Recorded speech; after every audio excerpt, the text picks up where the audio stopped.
Selamat pagi adik-adik. Kembali lagi di ibadah online sekolah minggu. Selamat pagi adik-adik. Udah lama ya kita nggak ketemu. Nah kita mau mulai baru kita nih sekarang. Ya, yuk mari dengan bersuka cita. Udah pada ready kan semuanya? Pasti udah mandi, udah ready. Yuk kita sama-sama angkat pujian berjudul bersuka.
Memuji Tuhan lebih jauh lagi, yuk kita sama-sama berdoa dulu. Mari kita bersatu dalam doa.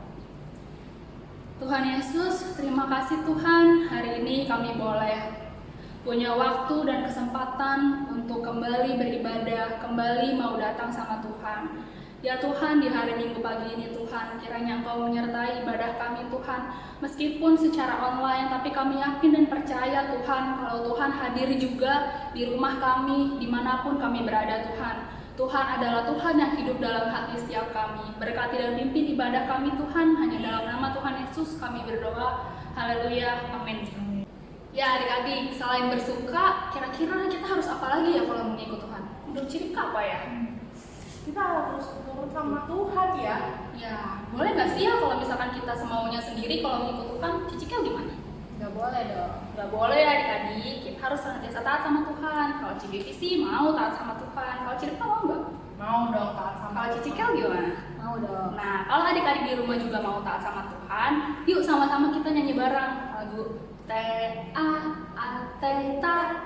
Tahu kan lagunya? Yuk kita sama-sama nyanyi bareng.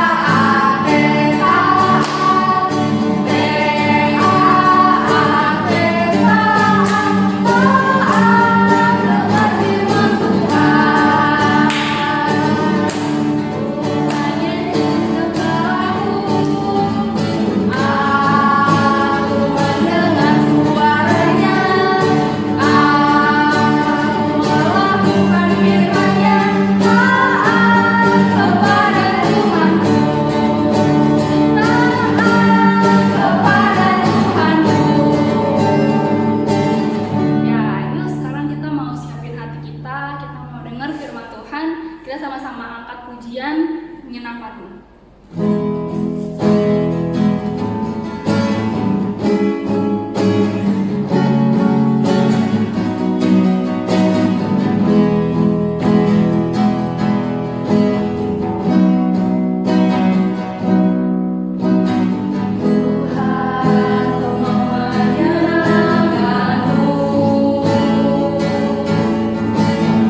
Tuhan, bentuklah hati ini.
Kami mau taat, kami mau dengar-dengaran sama apa yang Tuhan katakan buat kami. Tuhan, biarlah Tuhan saat ini, kalau kami mau mendengar firman Tuhan, Tuhan kiranya pimpin hati kami, biarlah Roh-Mu yang kudus Tuhan, boleh menyatakan Tuhan kebenaran-kebenaran Tuhan, lewat firman yang akan disampaikan oleh Ciripka. Biar lewat Ciripka Tuhan, kami juga boleh mengenal pribadi Tuhan lebih dalam lagi. Terima kasih ya Tuhan, dalam nama Tuhan Yesus, haleluya, amin. Amin. Halo adik-adik, gimana kabarnya nih? Ya pasti semuanya baik-baik, sehat-sehat ya adik-adik. Kita harus tetap kuat, harus tetap bertahan, harus tetap sabar nih, walaupun sekolah masih online. Ya nggak apa-apa ya adik-adik, kita harus tetap juga melakukan protokol kesehatan supaya kita tetap sehat dan saling menjaga satu sama lain. Nah, sekarang waktunya kita mendengarkan firman Tuhan. Pernah nggak sih adik-adik dapat hukuman karena mungkin nilai raportnya agak jelek atau turun banget, jadinya games yang adik-adik mainin tuh dibatasin sama mama papa? Pernah? Pasti kayak ada yang bilang pernah nih. Nah, apakah kalau adik-adik nerima itu berarti mama papa kalian nggak sayang sama kalian? Enggak ya adik-adik, itu bukan berarti mama papa kalian tuh nggak sayang, tapi justru karena mereka sayang, mereka mau adik-adik nilainya bagus, mereka nggak mau nih adik-adik kecanduan game online, makanya mereka batasin gitu. Nah, ada juga adik-adik cerita raja hari ini dari Raja Yoyakin. Kalau sebelumnya raja siapa? Ya benar banget, Raja Yosia. Ya, Raja Yosia dia baik ya di hadapan Allah. Nah, kalau ini kebalikannya adik-adik, Raja Yoyakin ini melakukan apa yang nggak benar di mata Tuhan. Yuk kita mau baca ya dari 2 Raja-Raja 24 ayat 8 sampai 16. Ayo dibuka kitabnya. Raja-raja di mana? Di Perjanjian Lama ya. 2 Raja-Raja 24 ayat 8 sampai 16. Udah ketemu? Kita baca ya bareng-bareng. Yoyakin, Raja Yehuda. Yoyakin berumur 18 tahun pada waktu ia menjadi raja dan 3 bulan lamanya ia memerintah di Yerusalem. Nama ibunya ialah Nehusta binti Elnatan dari Yerusalem. Ia melakukan apa yang jahat di mata Tuhan, tepat seperti yang dilakukan ayahnya. Pada waktu itu majulah orang-orang Nebukadnezar Raja Babel menyerang Yerusalem dan kota itu dikepung. Juga Nebukadnezar Raja Babel datang menyerang kota itu, sedang orang-orangnya mengepungnya. Lalu keluarlah Yoyakin, Raja Yehuda, mendapatkan Raja Babel. Ia sendiri, ibunya, pegawai-pegawainya, para pembesarnya, dan pegawai-pegawai istananya. Raja Babel menangkap dia pada tahun yang ke-8 dari pemerintahannya. Ia mengeluarkan dari sana segala barang perbendaharaan rumah Tuhan dan barang-barang perbendaharaan istana raja. Juga dikeratnya emas dari segala perkakas emas yang dibuat oleh Salomo, Raja Israel di bait Tuhan seperti yang telah difirmankan Tuhan. Ia mengangkut seluruh penduduk Yerusalem ke dalam pembuangan. Semua panglima dan semua pahlawan yang gagah perkasa, 10.000 orang tawanan, juga semua tukang dan pandai besi. Tidak ada yang ditinggalkan kecuali orang-orang lemah dari rakyat negeri. Ia mengangkut Yoyakin ke dalam pembuangan ke Babel. Juga ibunda raja, istri-istri raja, pegawai-pegawai istananya, dan orang-orang berkuasa di negeri itu dibawanya sebagai orang buangan dari Yerusalem ke Babel. Semua orang yang gagah perkasa, 7.000 orang banyaknya, para tukang dan para pandai besi, 1.000 orang banyaknya, sekalian pahlawan yang sanggup berperang, dibawa oleh Raja Babel sebagai orang buangan ke Babel. Kemudian Raja Babel mengangkat matanya, paman Yoyakin, menjadi raja menggantikan dia dan menukar namanya menjadi Zedekia. Nah, apa yang terjadi adik-adik? Jadi, Tuhan pada kejadian ini nggak membela Israel. Maksudnya Tuhan sengaja membiarkan Nebukadnezar itu menyerang Yoyakin, menyerang Yehuda pada waktu itu ya, bangsa Israel, dan semua orang-orangnya diambil. Semua orang-orang yang ditinggalin cuma yang orang-orang yang lemah doang. Jadi semua yang kuat, orang yang pinter, orang yang jago berperang, ya prajurit-prajurit yang gagah perkasa itu diambil semuanya sama Raja Nebukadnezar. Semuanya, istri-istrinya, bahkan Raja Yoyakinnya sendiri diambil. dibawa ke Babel, ya. Nah, adik-adik, kenapa sih Raja Nebukadnezar ambilin nih semua orang-orang yang pinter, orang-orang yang gagah perkasa, orang-orang yang kuat, ya, yang ditinggalin yang lemah doang? Kenapa? Biar Yehuda, biar Israel tuh nggak bisa bangkit lagi, biar kerajaannya dia aja yang jadi semakin besar, jadi semakin kuat.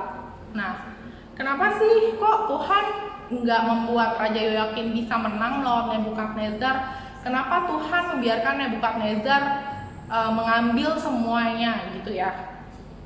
Yang ditinggalin yang lemah aja. Kenapa? Karena Tuhan memberikan hukuman sama bangsa Israel.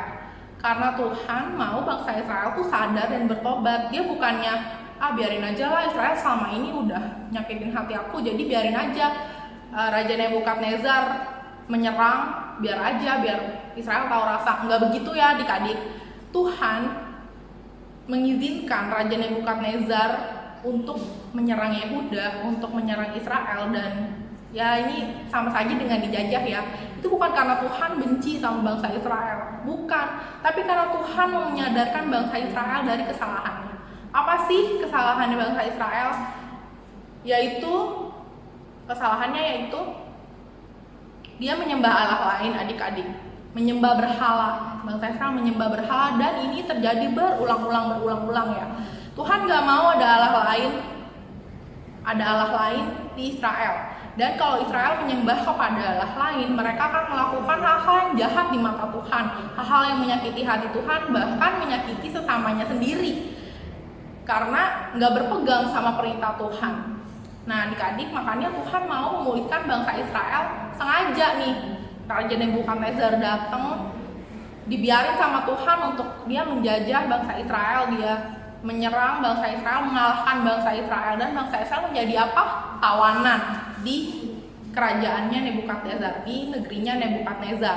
Ya, jadi biar bangsa Israel berseru lagi sama Tuhan, biar mereka menyadari kenapa ya Tuhan gak bela kita nih sekarang, kenapa Tuhan gak melepaskan kita, karena Tuhan mau bangsa Israel sadar, biar mereka sadar, oh iya ya, selama ini kita udah nyakitin hati Tuhan, jadi kita harus berbalik sama Tuhan, biar bangsa Israel sadar. Nah adik-adik, itulah tujuannya hukuman dari Tuhan untuk bangsa Israel, supaya bangsa Israel sadar dan bangsa Israel kembali sama Tuhan. Kita juga mau belajar ya dari kisah hari ini, kalau kita sebagai anak-anak Tuhan itu harus taat sama Tuhan, harus mengikuti kehendaknya, melakukan kehendaknya. Nah, apakah kita jadi takut gitu ya, kalau aku nggak taat sama Tuhan, nanti Tuhan hukum aku lagi, nanti kan Tuhan begitu ya? Enggak ya adik-adik, gak seperti itu. Tuhan itu sangat sayang sama kita. Nah, bangsa Israel ini dia sudah melakukan berkali-kali yang jahat di mata Tuhan, dan ini cara Tuhan untuk membuat bangsa Israel kembali. Nah, jangan sampai nih kita dihukum dulu, kita kena hukuman yang berat dulu baru kita sadar. Jangan sampai kayak gitu ya adik-adik.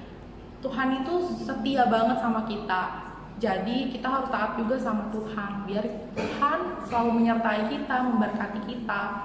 Bahkan ketika kita nggak taat, sebenarnya Tuhan tuh masih sayang banget sama kita, dia nungguin kita berbalik. Dan makanya dia membuat mama papa kita juga nyadarin kita dengan berbagai macam cara ya. Salah satu caranya mungkin dengan menghukum kita. Tapi jangan sampai hal ini juga membuat adik-adik taat sama Tuhan karena ketakutan sama Tuhan, karena menganggap Tuhan itu jahat, karena menganggap Tuhan itu garang gitu ya, karena menganggap Tuhan itu kalau salah harus hukum, langsung hukum. Nggak gitu ya adik-adik. Tuhan tidak semenakutkan itu adik-adik. Tuhan itu sayang banget sama adik-adik, makanya dia sampai turun dari surga yang mulia untuk mengorbankan dirinya, menebus dosa adik-adik, untuk menyelamatkan adik-adik, menyelamatkan kita semua ya. Makanya kenapa dia turun, karena dia sayang banget sama kita. Hukuman diberikan untuk menyadarkan kita, sama seperti Adam dan Hawa yang nggak boleh lagi masuk ke Taman Eden. Bukan karena Tuhan jahat, tapi karena justru Tuhan sayang banget sama mereka. Sama seperti sekarang Tuhan mengizinkan Nebukadnezar untuk menjajah bangsa Israel, supaya bangsa Israel berbalik sama Tuhan. Itu ya adik-adik. Nah, kalau adik-adik baca lagi, nanti tuh bangsa Israel akan dilepaskan dari pembuangan ini ya, dari menjadi tawanan setelah 70 tahun.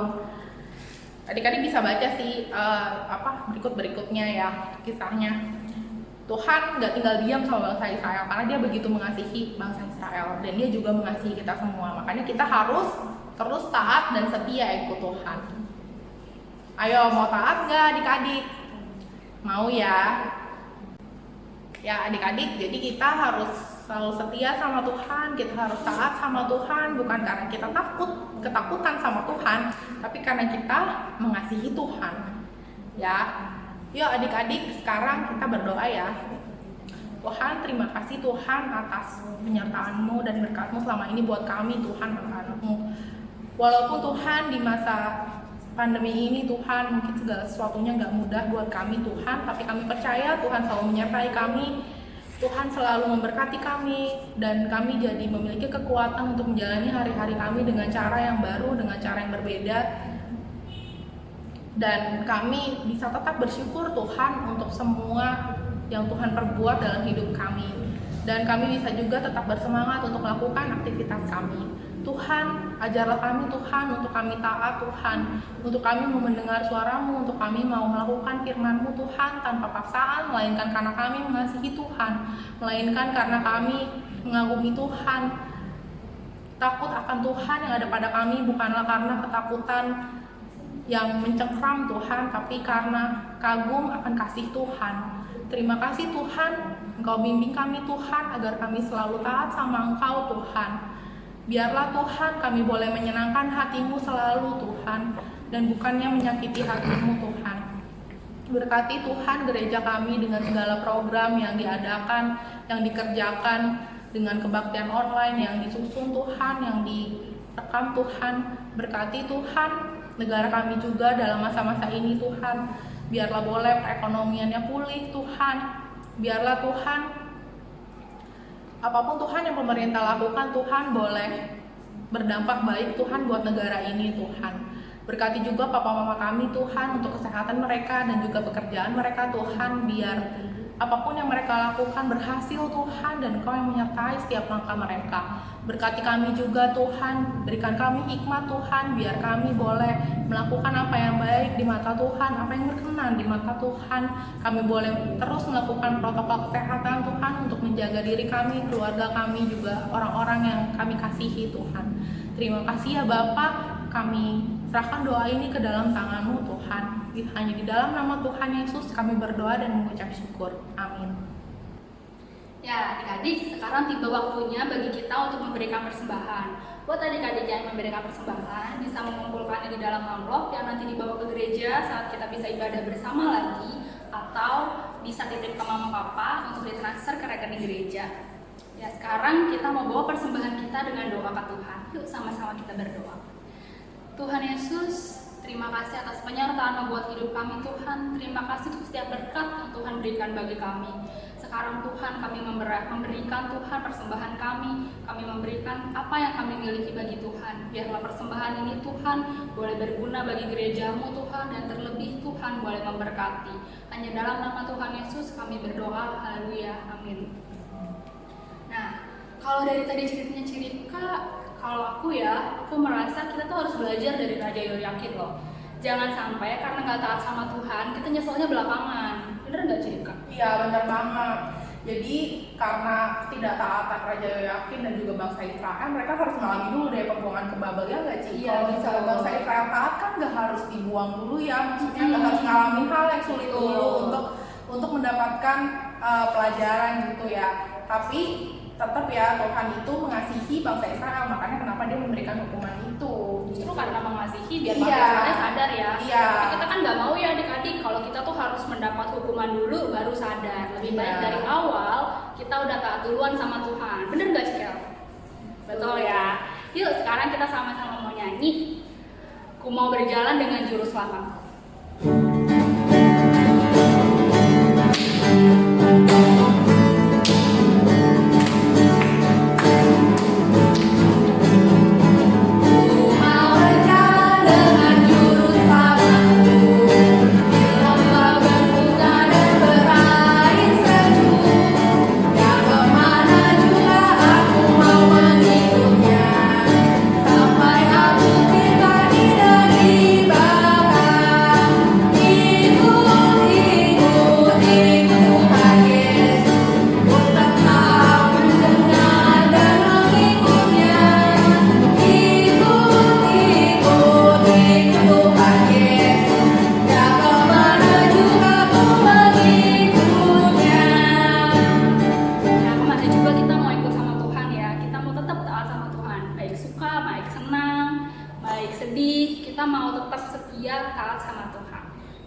Tuhan Yesus, terima kasih hari ini kami boleh mengenal Tuhan sebagai Tuhan yang mau mengasihi kami lewat pelajaran Tuhan.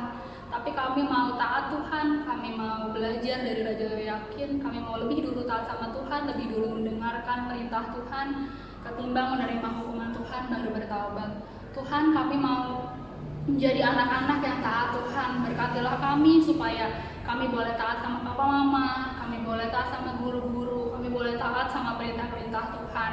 Biar hari lepas hari Tuhan, hidup kami boleh menjadi berkat lewat ketaatan kami sama Tuhan. Tuhan, kami juga berdoa Tuhan buat mama papa kami Tuhan.